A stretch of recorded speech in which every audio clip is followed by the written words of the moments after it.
education. You know, I haven't seen a mask in so long. You're wearing a mask. So nice of you. I haven't seen anybody wearing a mask in a long time. It's good. You feel more comfortable, right? Good. That's good. Take that, MAGA fascist.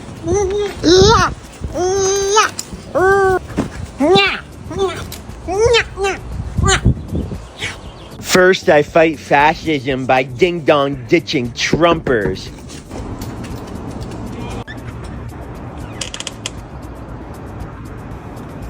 Next, I hide and wait for passing Teslas to throw eggs at. My arm! I need a ibuprofen. After a long day of fighting MAGA fascism, I treat myself to vegan ice cream. I can't eat the dairy kind because it gives me very bad tummy aches. Nummy. Do you trust Trump's national security team to keep our war plans top secret? You trust your mother every night to fix your Hot Pockets and make sure your Game Boy is turned on. Hey guys, it's a beautiful day here at the White House and it's been another great week. Let's go through all of the historic actions that President Trump took this week to help you, the American people. Companies like Hyundai, Rolls-Royce, and Schneider Electric announced billions of dollars in new investments into the United States to create jobs for hardworking Americans. The president signed a proclamation levying 25% tariffs on foreign automobile imports, encouraging companies to build vehicles right here in the United States of America. The White House recognized the bravery and service of Medal of Honor recipients in the White House on Medal of Honor Day.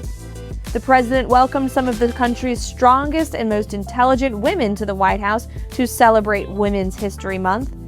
And the president signed an executive order to make D.C. safe and beautiful once again. And the Trump administration executed a very successful operation to apprehend a top MS-13 ringleader just 30 minutes outside of our nation's capital. Every day, because of this president, America is safer. We'll see you for next week's MAGA Minute. Thank goodness for the MAGA Minute to get the actual truth out there that the media will never tell anybody. They'll just keep telling you that Elon is bad and Doge is ruining your whole entire life and taking away your Medicaid and your Medicare and your Social Security, so get crazy and go protest in front of a Tesla dealership. But in reality, we are doing a lot, and the Trump administration is getting things accomplished that we sent them to Washington, D.C. to do. So welcome back to another episode of our Lives of TikTok series. Make sure you subscribe down below and follow us.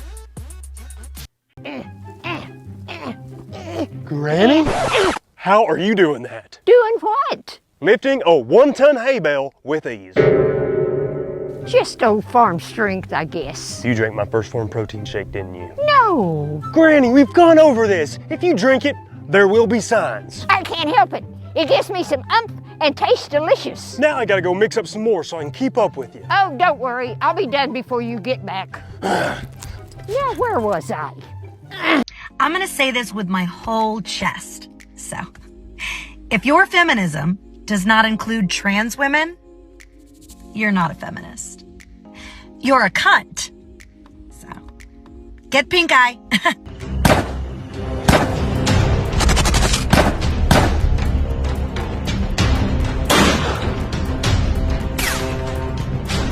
I truly think that trans women are the best of us.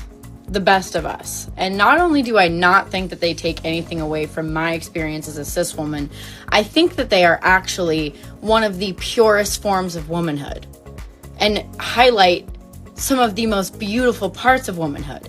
Because what do you mean that in our patriarchal society, you are going to throw away all of the privilege that you have as someone that was born a man and choose girlhood even when it means you have a life expectancy of 40 and you instantly become the most at-risk woman in your society? Like, that's the most beautiful thing I've ever seen. How does any woman see someone fighting that hard to be one of us and your gut reaction is to call them a man? No, babe, they're more woman than you will ever be. Do men deserve human rights? No! Ooh. Ara ara. You know what's so sad, apart from the fact that we have a president ruining everything? I had a long day at work, and I just wanted to come home and play video games, but I was like, I'm really tired. So I took an hour-and-a-half nap just so I could play video games tonight. Oh boy, the snowflake generation. Make sure that you are subscribed and you're over in our community tab where we're posting memes like this consistently, but take a look. Make sure you share this one. This is from the Daily Mail. 12 more years. How Trump could be president until 2037 due to a simple loophole in the Constitution. You want to see epic Trump derangement syndrome? Meltdowns all across the board? Just snapshot this and start sharing it on social media.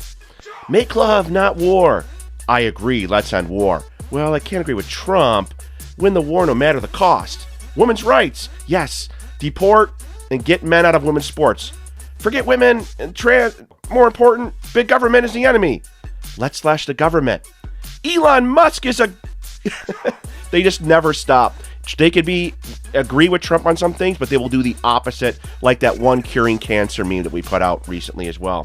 Facts. Biden, Obama, and Hillary have gotten away with every crime Trump has ever been accused of. It's amazing how it works for the left, but it works for the right. When you're protected, when you're part of the big swamp, you will be protected by judicial judges as well. District courts are set up to protect those type of people.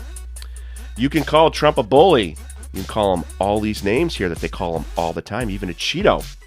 The truth is, you hate him because he is white, conservative, Christian, an outsider who is exposing all of the Democrat corruption in Washington, and he is kicking butt for the American people. That's exactly why they hate him, because he's not with the swamp. He is making America first when all the swamp wants to do is make everybody but America first, because they're apologizing for America all over town, but keep fighting for MAGA movement. And everybody saying, I'm not saying you should do it. I am. Do it. Immediately. Get her done. Get her done. Handle your business. Make it a statement. Get rid of them. All of them.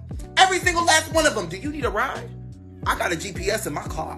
I got air conditioning. I got 4 new tires. I could get you where you need to go. No MapQuest ever needed. Okay? Do you need to go to the eye doctor? You don't have the time to be missing.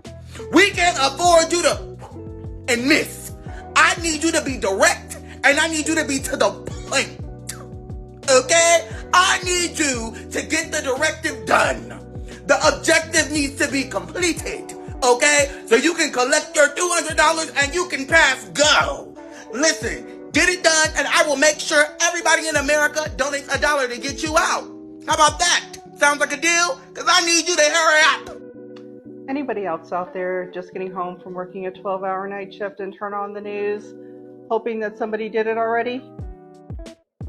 I couldn't care less that she called him Governor Hot Wheels. I think that's funny as hell. I think we need to bring back Mean Girls. Y'all have gotten way too fucking nice for me. Why am I gonna go out of my way and waste my time to defend someone who wants to take away my rights? Some of you need to grow the hell up. But you know what? You do you. At least someone's standing up for him. Do you believe that America is addicted to white supremacy?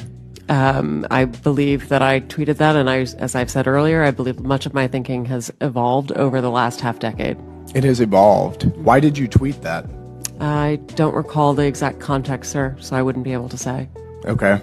Do you believe that America believes in black plunder and white democracy? I don't believe that, sir. You tweeted that in reference to a book you were reading at the time, apparently, The Case for Reparations. I don't think I've ever read that book, sir. You tweeted about it. You said you took a day off to fully read The Case for Reparations. You put that on Twitter in January of 2020. Apologies, I don't recall that I did. Okay. I'd no doubt that your tweet there is correct, but I don't recall that. Okay. Do you believe that white people inherently feel superior to other races? I do not. You don't? You tweeted something to that effect. You said, I grew up feeling superior. How white of me.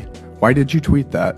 I think I was probably reflecting on what it was to grow up in an environment where I had lots of advantages. It sounds like you're saying that white people feel superior. I don't believe that anybody feels that way, sir. I was just reflecting on my own experiences. Do you think that white people should pay reparations? I've never said that, sir. Yes, you did. You said it in January of 2020. You tweeted, yes, the North, yes, all of us, yes, America, Yes, our original collective sin and unpaid debt. Yes, reparations. Yes, on this day. I don't believe that was a reference to fiscal reparations, sir. What kind of reparations was it a reference to? I think it was just a reference to the idea that we all owe much to the people who came before us. That's a bizarre way to frame what you tweeted. Okay, how much reparations have you personally paid? Sir, I don't believe that I've ever paid reparations. Okay, it's just for everybody else. I'm not asking anyone Seems to pay to be what you're reparations, sir. suggesting. Do you believe that looting is morally wrong? I believe that looting is illegal, and I refer to it as counterproductive. I think it should be prosecuted. Do you believe it's morally wrong, though? Of course. Of course. Then why did you refer to it as counterproductive?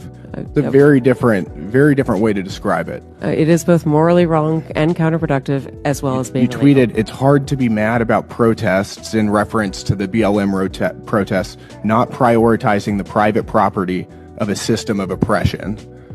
You didn't condemn the looting. You said that it was counterproductive. NPR also promoted a book called In Defense of Looting. Do you think that that's an appropriate use of taxpayer dollars? I'm unfamiliar with that book, sir, and I don't believe that was at my time You at tweeted NPR. that you read that book, but... I don't believe that I did read that book, sir. She is in charge of NPR. She is the CEO of what's supposed to be a non-biased national broadcasting kind of service, right? And Trump is trying to get funding away from there and using these examples to showcase the bias that has been going on, the very far left bias that's going on in there. And she was trying to give away to some of the representatives that there is no bias. But look at all of her tweets. They all are far left leaning. And it's time Trump has come along and said, enough's enough. No more funding for junk like this. What you're going to do is spread far left propaganda on your using taxpayer money. Moving forward. If you enjoyed today's video, please smash that thumbs up button. Forgive me, dealing with a little bit of cold, sound a little bit different and raspy, but still need to get a video out to you guys as well, because there's a lot going on. Especially, I love giving out the Mega Minute to you guys. I love for you guys to be able to take that as well. Share it on your social medias. Share this video with some of your friends so they get to see all the accomplishments that go on week by week by week. We're going to do our very best to post the Mega Minute on every single video. Usually on a Sunday or just following the weekend when they post it. But also, you could follow the White House on Instagram. That's where I get the Mega Minute from, so you don't miss as well, just in case I have an off week and miss as well. But thank you guys for all the support. There is a PayPal below. Donate to the channel. Keep us growing. Let's get strong. Excuse me. And there is a super thanks below. Thank you guys for all the support. But just like that, today's video is over, and I will see you guys on the next one.